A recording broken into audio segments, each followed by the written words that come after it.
Pemerintah tengah menyiapkan langkah percepatan program konversi motor berbahan bakar minyak menjadi listrik termasuk menambah target hingga 6 juta per tahun.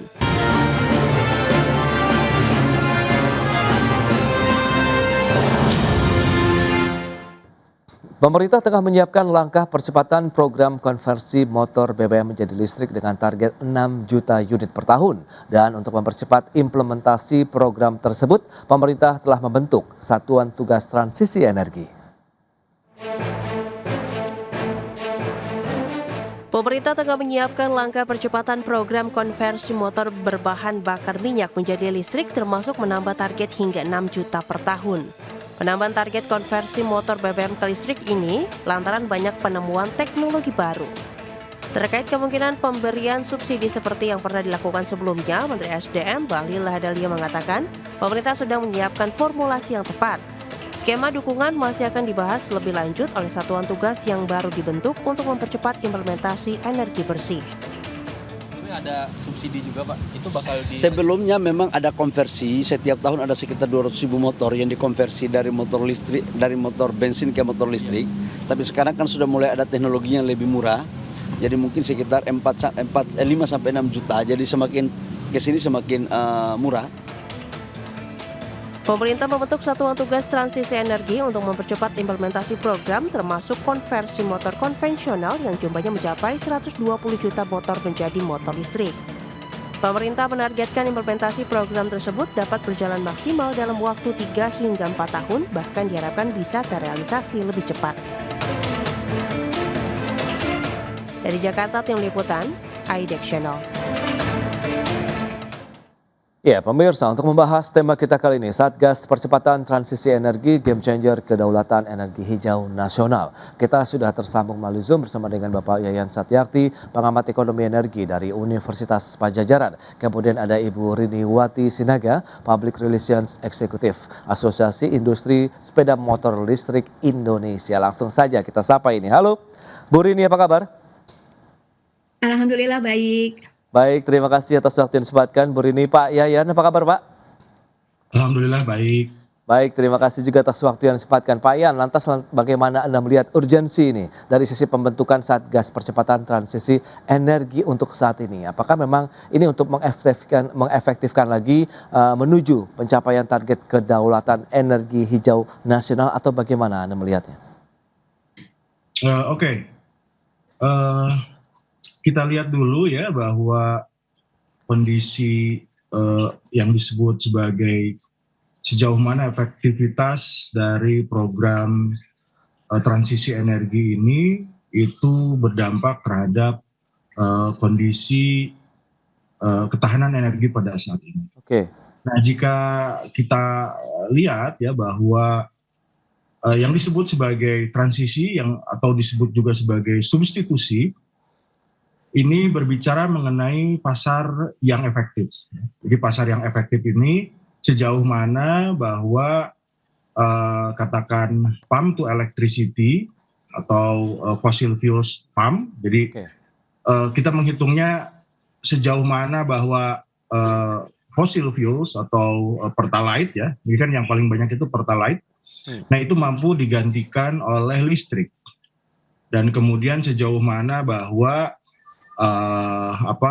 harga keekonomisan listrik itu mampu untuk menggantikan motor dengan menggunakan fossil fuels. Dan kalau kita hitung memang ini sangat signifikan ya, bahwa itu efisiensinya bisa sampai 50%. Tapi yang jadi masalahnya itu dari sisi energy storage system ataupun ISS.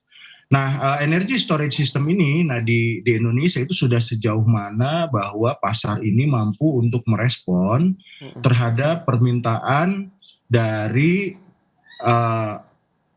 khususnya transportasi dengan menggunakan electric vehicle. Nah, ini kan ke depan itu kan tidak hanya berbicara motor ya, tetapi juga berbicara mobil. Dan ketika berbicara mengenai motor, artinya masyarakat itu harus digeser perilakunya, kemudian juga ada producer behavior, berarti harus merubah preferensi. Ketika merubah preferensi, Nah, yang paling signifikan mampu untuk merubah preferensi masyarakat atau konsumen untuk beralih dari fossil fuels ke electricity itu insentif. Nah, insentif ini termasuk seperti harga motor listrik, kemudian juga recharging system, kemudian sistem recharging ini itu bisa misalkan merecharge ya, atau misalkan dia baterai swap. Nah, ketika pasar ini dibuka, aksesnya dengan baik dan kemudian juga dihitung dengan baik sejauh mana bahwa kemampuan dari masyarakat, karena kita juga tidak bisa melakukan kebijakan tanpa diiringi ketika investasi ataupun return on investment dari electric vehicle, baik itu motor maupun mobil, itu harus mampu juga mendatangkan demand. Nah, ini demand-nya mau dihitung seperti apa. Nah, kalau kita lihat ketika demand itu meningkat, demand ini kan dipengaruhi oleh seperti yang tadi saya katakan. Nah, kalau kita lihat sekarang, demand tadi itu dipengaruhi juga oleh infrastruktur yang ada di masing-masing daerah. Nah, sementara kalau mungkin saat ini kendaraan listrik itu hanya bisa dilakukan pada kota-kota besar yang ada di Indonesia. Contohnya seperti Jakarta, atau kemudian Surabaya, atau Semarang, atau Bandung. Nah, saya belum melihat roadmap secara garis besar sejauh mana bahwa kebijakan transisi energi ini mampu untuk menggantikan khususnya sektor electric vehicle, terutama untuk yang motor ini. Karena kalau kita lihat misalkan seperti di Tiongkok ya, mereka itu sangat masif. Mereka ingin menggantikan, atau sekarang itu kebijakannya kalau yang menggunakan motor fossil fuels itu tarifnya jadi naik, PKB-nya katakan 2-3 kali lipat. Nah, kemudian pemerintah memberikan insentif melalui electric vehicle tadi. Baik Pak Yain, ya itu dia beberapa poin yang perlu dicermati dengan pengembangan kendaraan listrik dan ekosistemnya di Indonesia. Nah, AS Moli sendiri melihat bagaimana dengan adanya pembentukan Satgas ini? Apakah menjadi angin segar, menjadi memang satu lembaga ataupun Satgas yang ditunggu-tunggu juga hingga saat ini, Bu Rini? Iya, kalau kita lihat sih, AS Moli ini melihat Satgas itu sebagai langkah yang positif dan strategis ya dari pemerintah, karena transaksi energi itu tentunya membutuhkan orkestrasi lintas sektor, bukan hanya kebijakan parsial, karena selama ini masing-masing kementerian punya kebijakan terkait sama kendaraan listrik ini. Nah, jadi perlu ada orkestratornya. Dari perspektif industri sendiri, yang paling penting ini ya, Satgas mampu menyatukan agenda energi, gitu ya, kemudian ada transportasi, dan juga ada industri, termasuk fiskal, termasuk juga pembiayaan dalam satu arah kebijakan yang konsisten. Jadi nyambung antar satu kebijakan yang lain.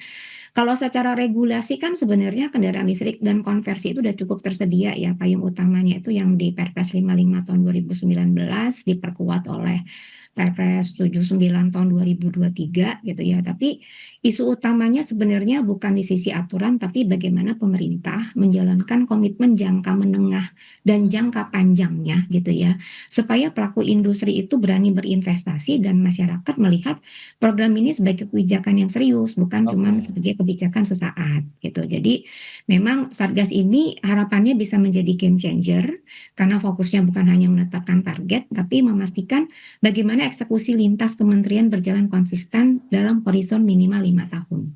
Itu mungkin standpoint dari asosiasi. Ya.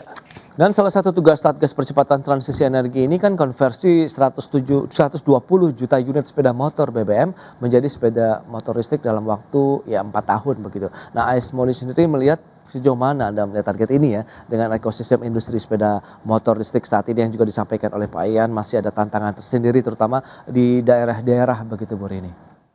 Iya, jadi kalau dilihat sebenarnya visinya sangat ambisius ya, Pak. Tapi di lain hal kita melihat ini menunjukkan keseriusan pemerintah. Berarti pemerintah udah meng-capture ada kebutuhan 120 juta kendaraan sepeda motor yang mesti dikonversi menjadi listrik gitu ya. Populasi motor Indonesia sendiri itu sekitar 137 sampai 139 juta saat ini ya. Motor listrik yang beredar itu sekitar 200 ribuan unit gitu. Nah, untuk mencapai 120 120 juta dalam 4 tahun ya, diperlukan transformasi ekosistem yang sangat besar. Mungkin mulai dari kapasitas bengkel konversi yang harus ditingkatkan, harus diperbanyak secara nasional, kemudian kesiapan industri komponennya juga, karena Ya. kita akan bicara after sales-nya gitu ya. Dan yang pasti skema pembiayaan bagi masyarakat. Nggak mungkin pemerintah membiayai semua konsep 120 juta. Kita harus bikin Oke. skema bertahap, kita mulai dari tahap awal misalkan di insentif cukup baik gitu ya, kemudian tumbuh secara organik dan kita serahkan sebenarnya market driven terhadap kebutuhan ini asal skema pembiayaannya disiapkan oleh pemerintah. Jadi penting implementasinya nanti harus dibangun secara bertahap, kita prioritas dulu ke kelompok pengguna yang mana gitu ya, Ya. dan kesiapan bengkel konversi serta tentunya pasokan komponen. Saya rasa itu poin untuk yang target yang ditetapkan oleh pemerintah saat ini. Lantas ini dia yang menarik adalah sudah ada komunikasi formal atau informal belum ya kira-kira nih antara Satgas dengan AIS Moli ya terkait dengan tadi penyusunan peta jalan agar target konversi 120 juta unit ini bisa terlaksana dalam 4 tahun. Kita akan bahas nanti di segmen berikutnya Bu Rini dan juga Pak Ian, kita akan jeda dulu sebentar ya, dan pemirsa kami akan segera kembali usai pariwara berikut ini. Ya, terima kasih Anda masih bergabung bersama kami dalam Market Review, pemirsa. Dan berikut ini kami akan sampaikan sejumlah data untuk Anda. Kita akan cermati bersama juga ini tugas utama dari Satgas Percepatan Transisi Energi. Ini apa saja?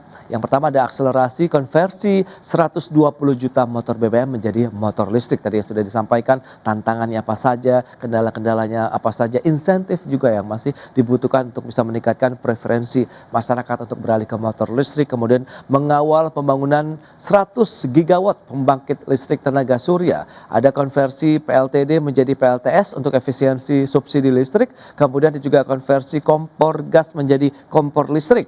Dan juga perumusan langkah-langkah strategis agar program energi bersih tercapai dalam waktu 3 sampai dengan 4 tahun ke depan. Dan berikutnya kita akan cermati data dari sisi target kinerja Satgas sendiri terhadap perekonomian. Ini dia, ada efisiensi subsidi listrik dan LPG. Jadi diharapkan subsidi bisa berkurang ya dengan adanya penggunaan kendaraan listrik. Kemudian ada stabilitas APBN nasional, tentu akan berdampak terhadap APBN kita juga, dan pencapaian kedaulatan energi nasional. Ini dia yang ditunggu-tunggu. Kita akan lanjutkan kembali perbincangan bersama dengan Ibu Rini dan juga Bapak Yayan Satyakti. Ya, dengan informasi tadi yang sudah disampaikan, nah lantas sejauh mana nih? Ini saya ingin tahu dulu nih, Bu Rini, komunikasi yang sudah terjalin antara mungkin pemerintah, begitu Satgas dengan AIS Moli sendiri, karena kan ini tadi yang Anda sampaikan harusnya bertahap, pelan-pelan sambil tetap jalan begitu kita menyiapkan roadmap kah atau seperti apa nih baiknya Bu Rini? Iya, jadi kalau komunikasi sih belum ya, namun saya rasa kalau dilihat dari target ini ya, target yang udah diterapkan oleh pemerintah, ya Oke. secara teknis kita lihat 120 juta unit dalam 4 tahun, berarti sekitar 30 juta motor per tahun ya Pak ya, Oke. kemudian 80.000 motor per hari gitu.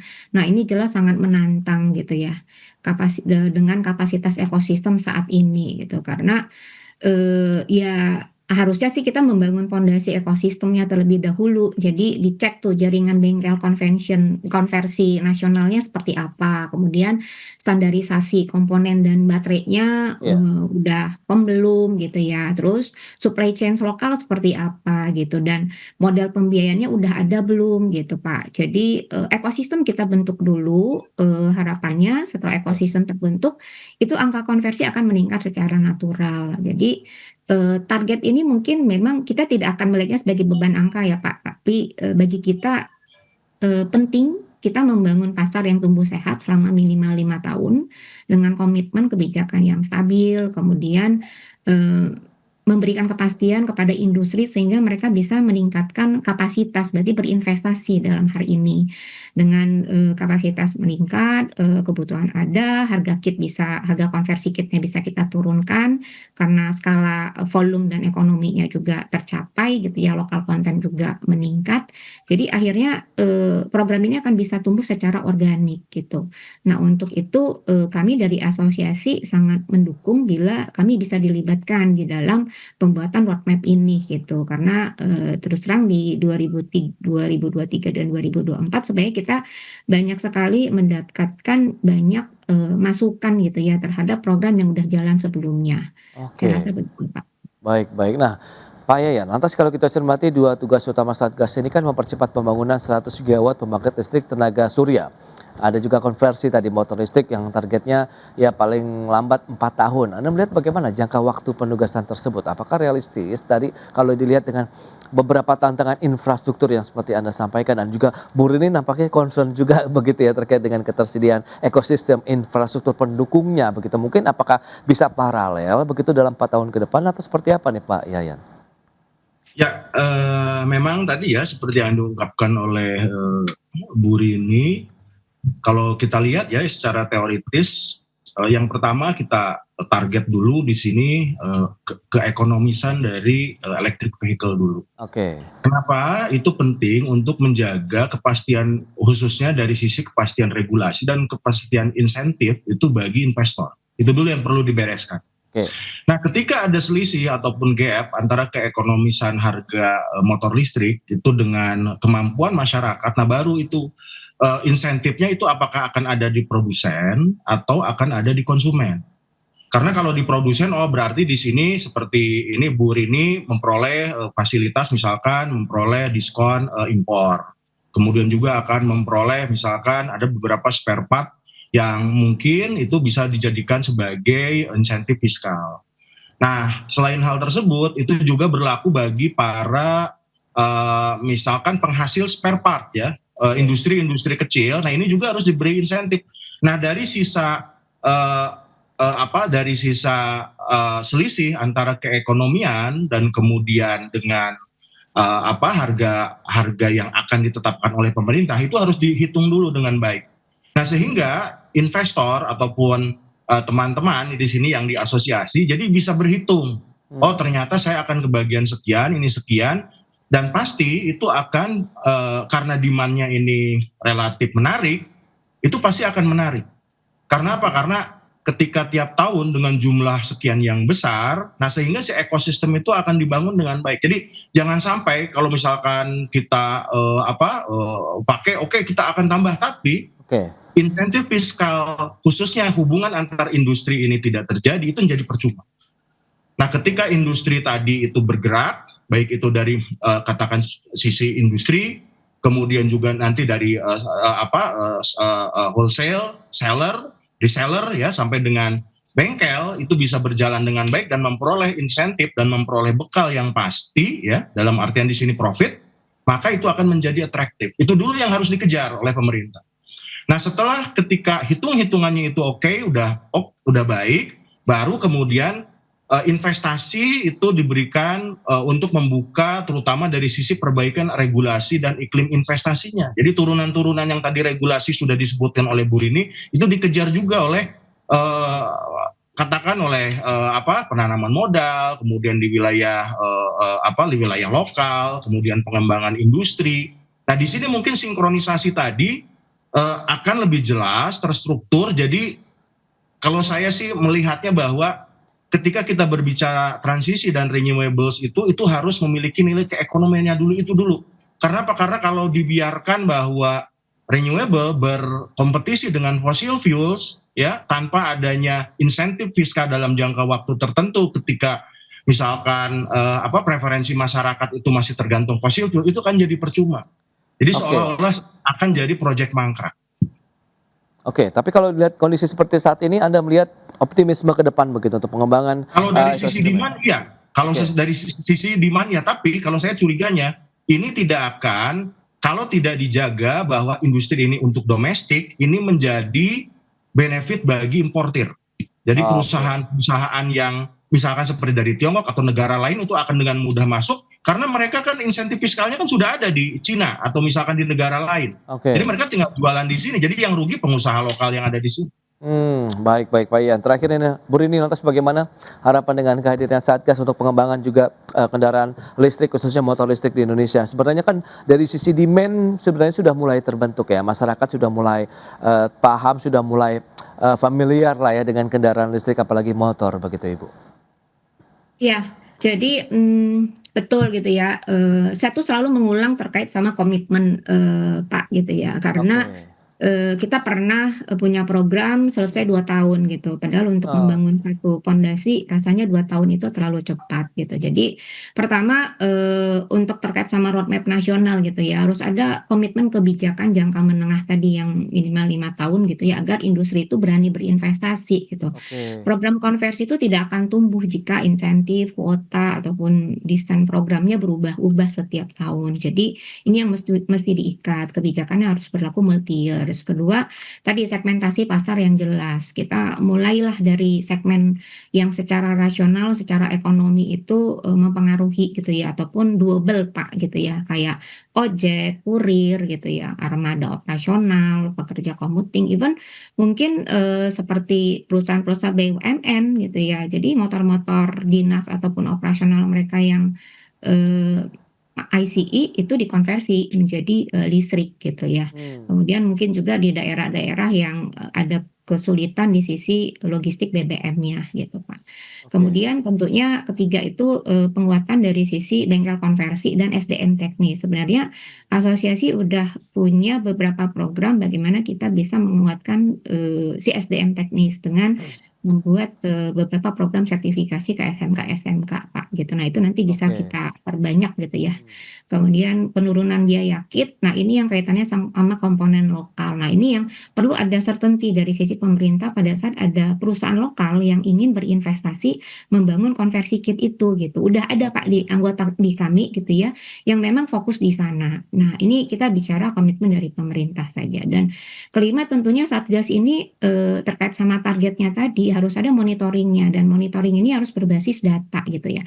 Jadi kayak, 120 juta gitu ya, program itu bukan cuman diukur dari jumlah unit gitu, tapi juga tadi penghematan BBM-nya, terus tingkat Oke. utilisasinya gitu ya, kemudian kepuasan konsumen gimana gitu, dan ada keberlangsungan di sisi bengkel gitu. Bicara demand setuju gitu, demand-nya sudah ada Pak gitu. Banyak masyarakat sebenarnya sudah tertarik, sudah memahami, oh ternyata, pindah ke motor listrik itu memberikan dampak efisiensi yang cukup signifikan terhadap operasionalnya mereka. Ya. Tapi pada saat mereka pengen transform gitu, ada barrier dari sisi tadi, biaya gitu, biaya dari sisi kayak pembelian motor, listrik yang baru ataupun pada saat mengkonversi, harga mengkonversi tahun 2024 itu sama seperti mereka beli motor, baru pakai Oh, lagi, oke. gitu. Iya, iya. Jadi nggak signifikan gitu ya, Pak. Jadi itu yang menyebabkan mereka jadinya berpikir gitu, harusnya kan kita mulai melihat TCO-nya ya, Pak, ya, total cost, Iya. ownership-nya, dan kita yakin itu bisa berkurang cukup signifikan. Dan dari sisi, pemerintah pun yang kaitannya Iya. sama tadi ketahanan energi, sama efisiensi, di sisi subsidi BBM, itu kita udah pernah bikin pengukuran dan itu signifikan kok, Pak, gitu. Bisa, Iya. men-shifting pada saat kita 120 juta ini mulai kita paralel kita pindahkan ke listrik, Pak, saya rasa Oke, itu. itu dia ya beberapa poin yang menjadi concern dari AS Moli. Kemungkinan yang penting adalah komitmennya ini tetap terjaga begitu ya, monitoringnya jelas sehingga arah dari kebijakannya dari saat ini mungkin dengan terbentuknya Satgas sampai nanti selesai 4 tahun ke depan ini konsisten begitu yang diharapkan ya. Baik Ibu Rini, kemudian Pak Yayan, terima kasih banyak atas informasi, update dan juga insight yang sudah diberikan kepada pemirsa pada hari ini. Selamat melanjutkan aktivitas Anda kembali. Salam sehat, sampai berjumpa kembali. Terima kasih. Ya. Terima kasih Pak Yayan.